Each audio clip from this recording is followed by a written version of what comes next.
Bien, bonjour à tous. Aujourd'hui, je vais vous parler de DNS, mais d'une façon un peu différente.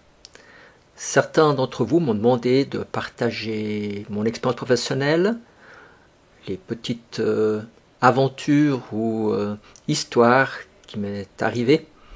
Et c'est ce que je vais faire aujourd'hui, toujours dans ce cadre de DNS. C'est parti.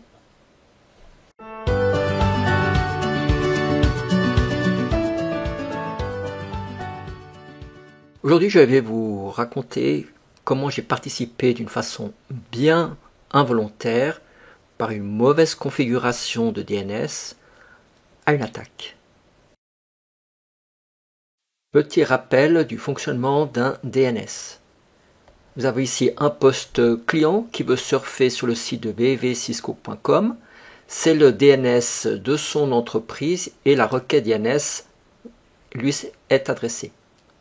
Donc cisco.com n'est pas du domaine où ce DNS a autorité, lui il a sur le domaine business.com.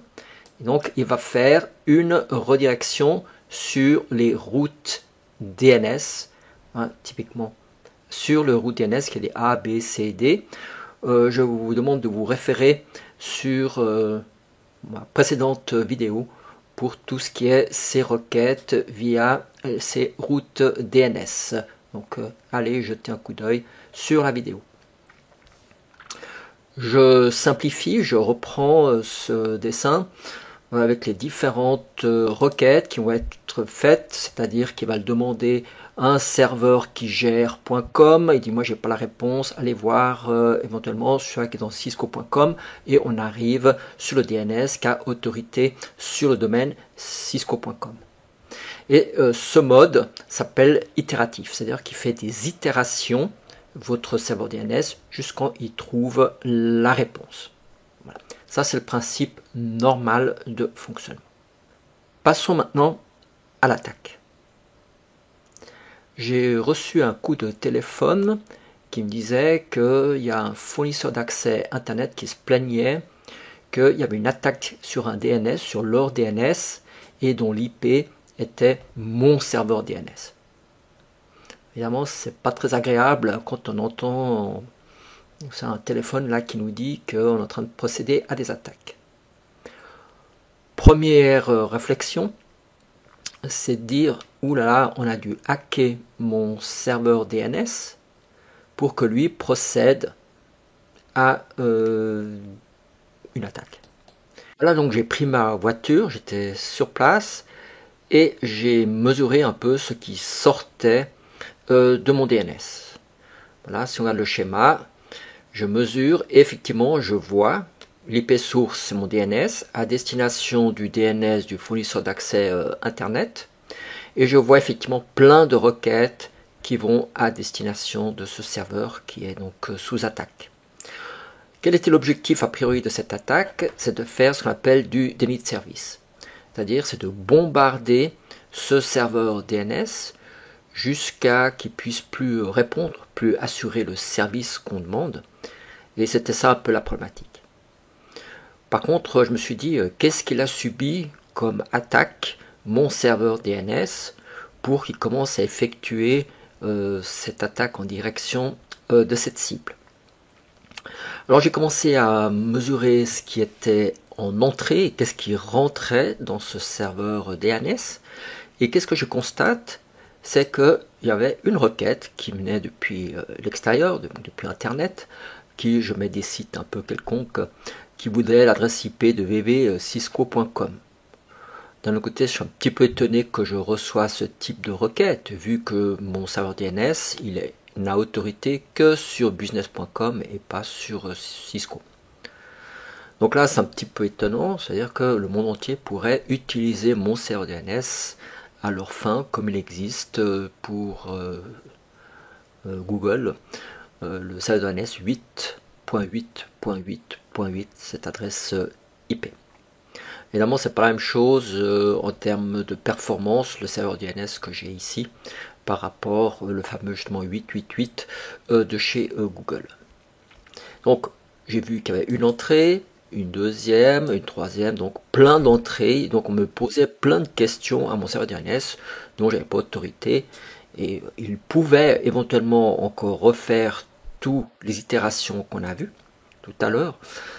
Mais dans ce cas-là, il y avait une programmation un peu plus spécifique, c'est-à-dire que dans certaines choses, pour gagner un peu du temps, au lieu de s'adresser directement donc au serveur DNS route, eh ben, on peut faire ce qu'on appelle du relais, c'est-à-dire quand je ne sais pas, je vais demander à ce serveur DNS, il y a des fortes chances que lui, il sait.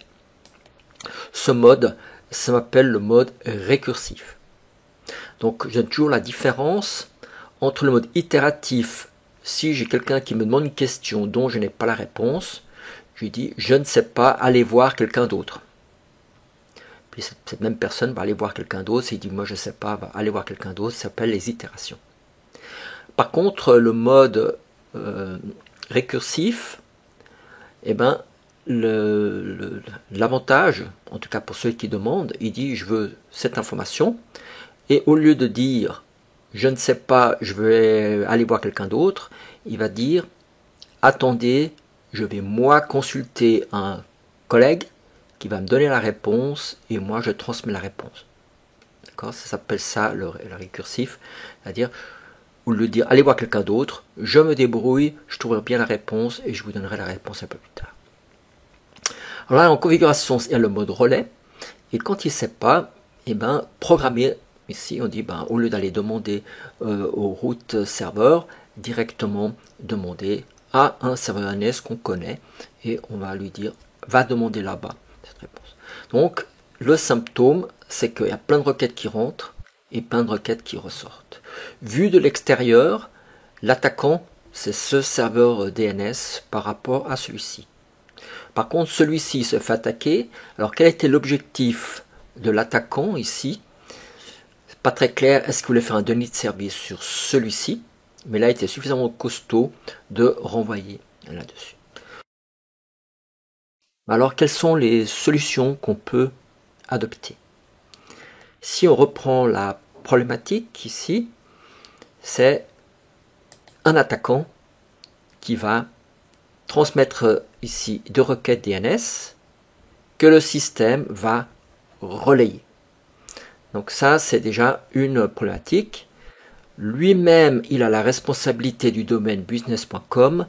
Il ne devrait pas répondre quand il y a une requête ici www.cisco.com.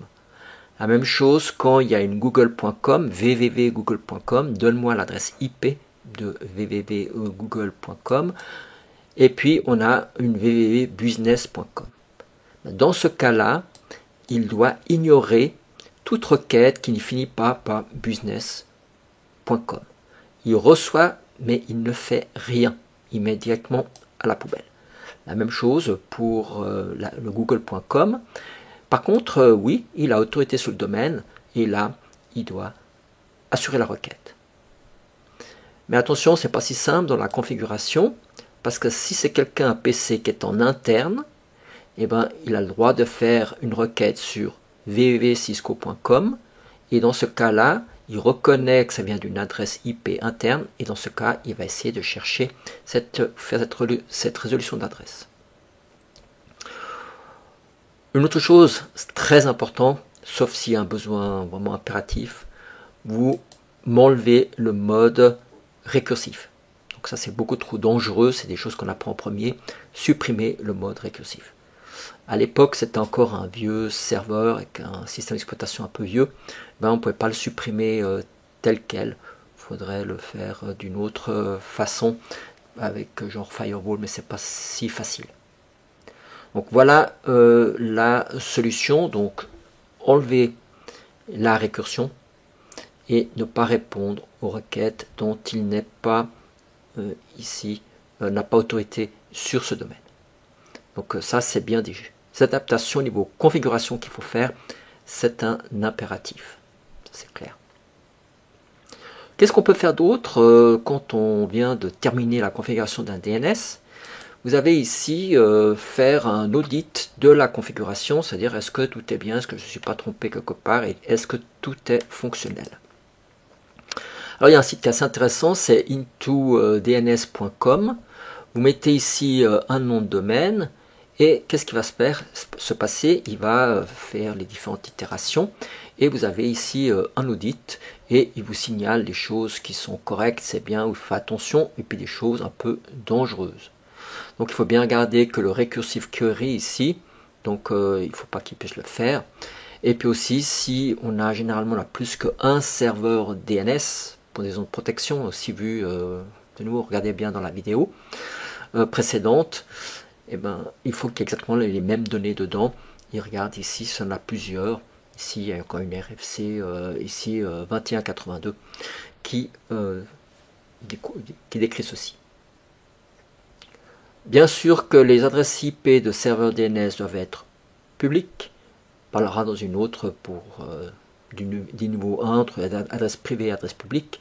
Mais autrement, bien sûr, doivent être directement accessibles. Alors bien sûr qu'on les protège via des firewalls, généralement ce qu'on appelle dans les DMZ, et de bien s'assurer autrement pour une question aussi de délai et d'autres. Après, différentes configurations que je laisse un petit peu de côté, voir si tout est correct. Voilà, donc ça c'est aussi un petit audit pour voir si on a fait les choses comme il faut. C'est relativement simple, ça ne teste pas tout, mais ça donne quelques informations. Voilà pour cette vidéo, et je crois que au niveau DNS, il n'y a pas d'autres questions. Je crois que cette thématique, elle est close.